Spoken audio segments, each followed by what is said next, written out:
Sa mga nagtatanong kung paano ko ginawa yan, so una punta tayo sa CapCut at hanapin natin yung first clip natin na kunwari nagulat tayo.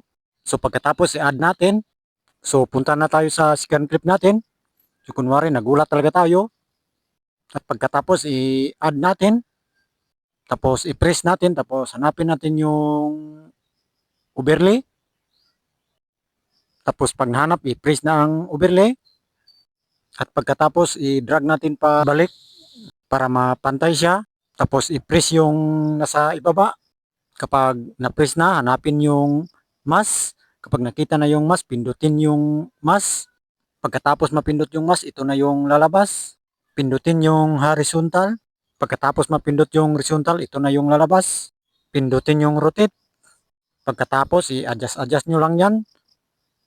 Kailangan nasa gitna yung guhit na yan.